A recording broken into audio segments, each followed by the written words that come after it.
John Newton. They have a train garden combining two Trains of your favorite things. gardens. How is this even a thing?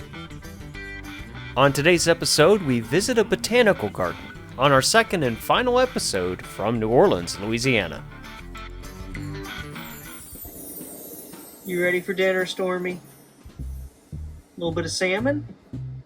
Yes, my lady, your royal highness, tonight we shall have a salmon called gazpacho, served in a crystal clear dish for your enjoyment.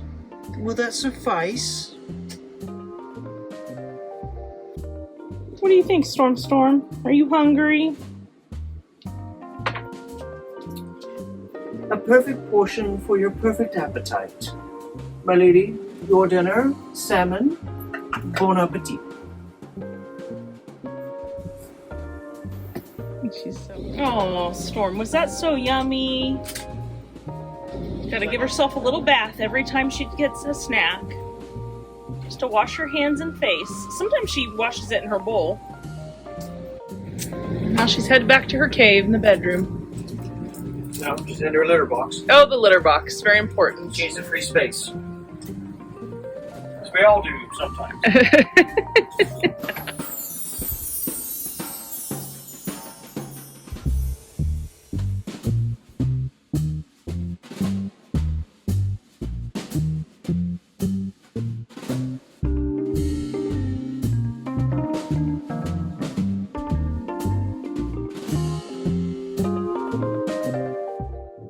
Here it is, Westwego Shrimp Lot. Oh, that's where we need to go. So there's a place here called the Westwego Shrimp Lot in which fishermen sell their catch Like directly. wholesale. Yeah, Yeah. wholesale directly to us, the consumer. It's right there, right by our campsite. Okay. Yeah, it's like a block away from the entrance to the state park. We're going to get some We're shrimp. gonna get some fresh Gulf shrimp, freeze it. Yeah, man. Bring it out. Something, gumbo, stew, shrimp, scampi, something. Any of that, yeah. Any of that's good. Oh, that's awesome. I'm trying to think of the other fishes that I like, but like they're not going to have fresh salmon. I mean, that's not here. Gulf caught salmon? Yeah, I think that's the thing. Mm. I love fish. I really like salmon, but I'm trying to think of other fish I like. Dory. Nemo. Nemo's dad. Ew. What? I like those fish. They're very funny. Oh my gosh. Oh my gosh. Then there's flounder. How could I forget flounder in The Little Mermaid? A fantastic fish. Okay, we're on our way to the New Orleans Botanical Garden because we're suckers for an arboretum or a botanical garden. And so we're going to go from Westwego on up to City Park, which is on the very, very far north side of town, almost to Lake Pontchartrain, and hang around there. Then we plan to go back down to Jackson Square and the Cathedral, and then Cafe du Monde area for just to walk around during the daylight when the shops are open, and maybe there's a little less revelry, because we're boring kind of people. We're not boring people. Yeah, we're boring people. We're so cool. We're on an RV trip all over the Southeast. Mm-hmm. We're traveling. We're not boring. We're not old.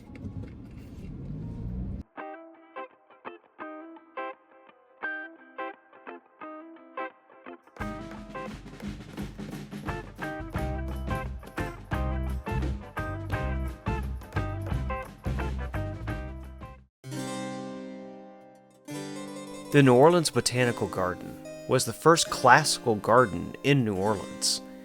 It was built in the 1930s with funding that came from the Works Progress Administration, or WPA.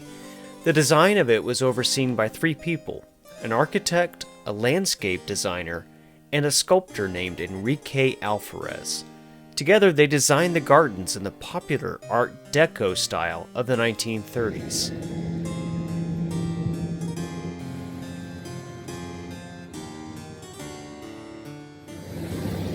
I love begonias. I didn't know they made that there are begonias with this big of leaves. Lily pad begonia. Now we're going into the tropical rainforest.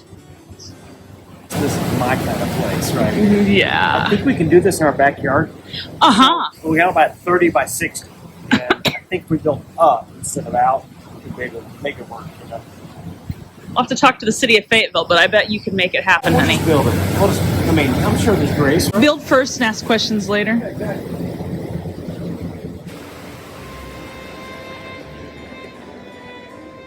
I love ferns. This is so cool.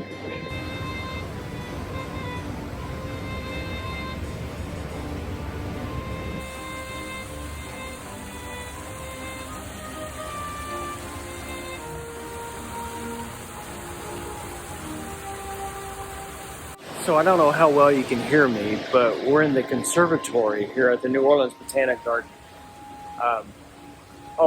Pretty neat place. This is the Ancient Fossils exhibit, sponsored by Chevron, of course. I don't know why. But it's neat. We're in a glass house, so that's cool too. We just went to an exhibit from a local sculptor named Enrique Alvarez. I say local, he's from Mexico, but he spent the last 75 years of his life living here in New Orleans, producing prolific works of art all over bridges and parks and everything. He's a pretty inspirational person, actually.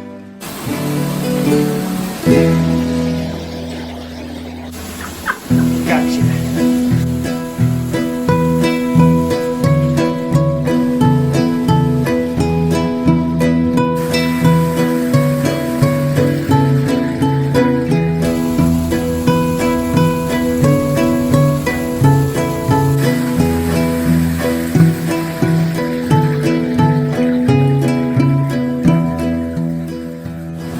Pretty cool, isn't it, hon? Yeah, goals, hashtag goals, dreams. Dreams. Yeah, sadly, honey. Impossible dreams. So the New Orleans Botanic Garden is really neat. It's not huge. I'd say this isn't nearly as big as, well, you haven't been to those before, but like Dallas and Fort Worth Botanic Gardens, Arboretums. But it's beautiful, but we're in November, first week of November. And so there's not a lot of the major flowers that are blooming right now. Mostly just the trees and the bushes and some leftover flowers. Leftover roses and stuff from the summer. But it's really pretty, especially these oak trees. It's gorgeous. Really nice. I mean, the live oaks are half of this park. I mean, this botanical garden. Look at this. If you can look at it, you see you've got 1, 2, 3, 4 trunk systems. It's its own sculpture. And each trunk system has its separate branches. Yeah, it is its own sculpture. Its own sculpture. It's wind-shaped, time-shaped Sculpture. sculpture.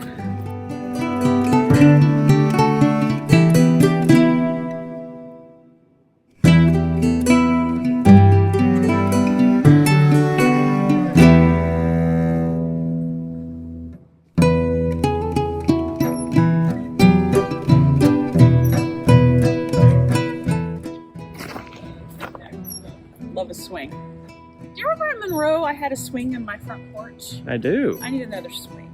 You do need another swing. I got plans for one. Just all the plans I have are complicated. John always has many complicated plans. That's a guarantee.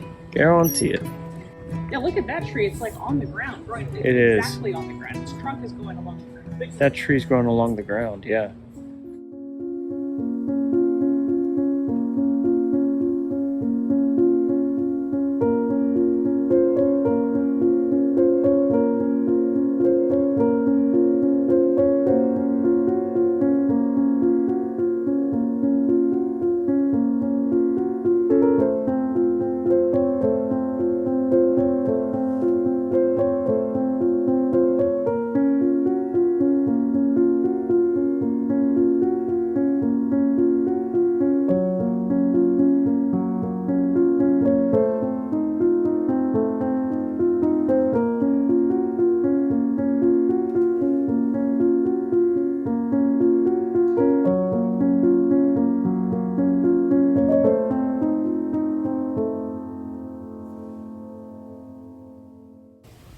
John Newton. They have a train garden combining two Trains of your favorite things. and gardens. How is this even a thing? You love gardens and you love trains. We didn't even know. Look at this. We've got to see this thing.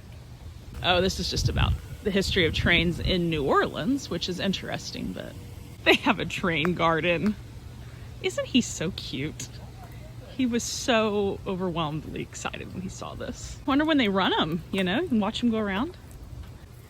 Oh man, they only run on the weekend. Napoleon House from New Orleans, where Napoleon lived. Oh, I wish we could come back on a weekend so you could see him run the trains. I'm doing drone footage right now. You're doing drone footage right now.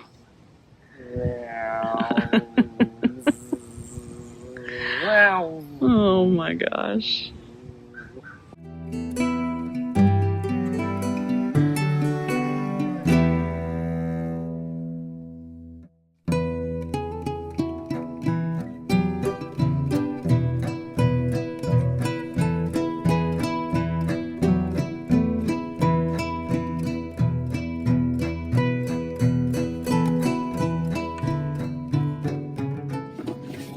Okay, we just finished with the New Orleans Botanical Garden. Shannon, what you think? Beautiful. Very, very beautiful. Nice, isn't it? Yeah, it's really cool. What was your favorite part of the garden? The sculptures. Enrique Alvarez. Those were cool. Born in Mexico in 1901, came to the U.S. in 1924-ish to Chicago. Went to work right away, like a 23-year-old man. He just sculpted the heck out of all kinds of things, It was cool. including walnut doors for this place. That's absolutely amazing. And then he went on to sculpt all the way till at least 1999 and maybe later. He lived a long time. His dad lived to be 117 years old.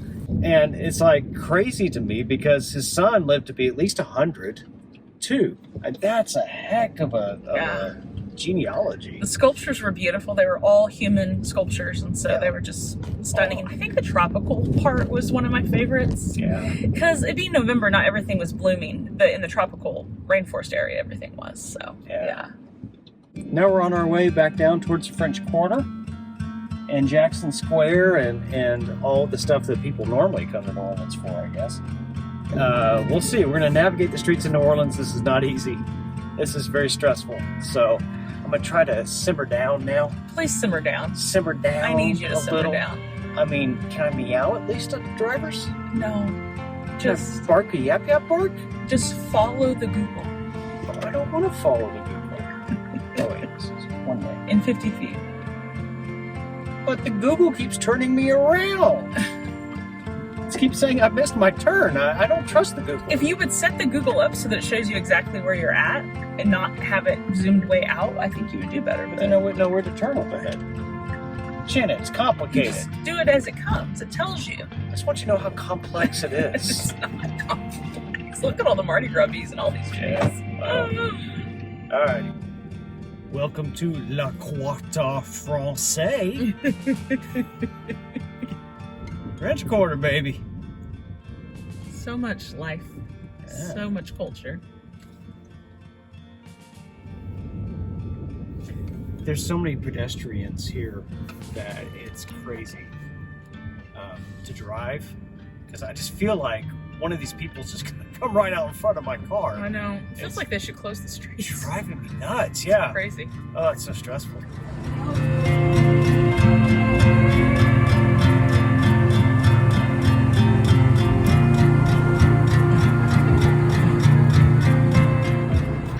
Hi again. New Orleans has such a rich history and culture. It's such a melting pot of places. It's amazing. We're learning so much about this city just from the different signs, billboards, buildings, museums we've been to. And it's such an incredible melting pot. Like, here is a statue dedicated to Jean-Baptiste Lemoyne de Bienville. He was the founder in New Orleans. Him and his brother died in Iberville. Actually founded Mobile, I believe, or something like that. Founder of New Orleans, 1717. 17. And if you like history, this is a great place. If you like learning about culture, this is a great place to learn about culture too, because this is such a melting pot, such a mix. It like drips with culture. It's everything I love. All the food and the smells and the people. It's like, Yeah, it's pretty amazing. it's great. Yeah. I love All right. New Orleans. We're gonna walk around and hit the shops before night falls, and it gets a bit sketchy.